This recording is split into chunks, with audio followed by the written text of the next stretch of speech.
check out today. Got the custom Harley-Davidson paint set. This is number 92 of 200 made. Got a couple of dings up here on the tank though.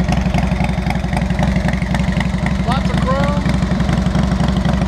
Vance & Hines pipes. This is a carbureted bike. Got the choke open right now.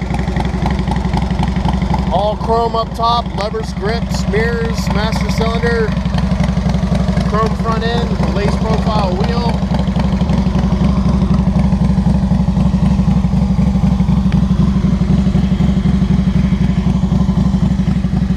Got the matching pegs, go with the grips.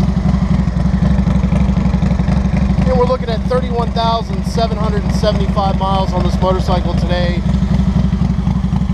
The 2-up seat, the little mini sissy bar. Got those chromed out bullet-shaped turn signals. Turn this choke off. It's got that nice slow rumble to it. The Vance & Hines give it a great sound.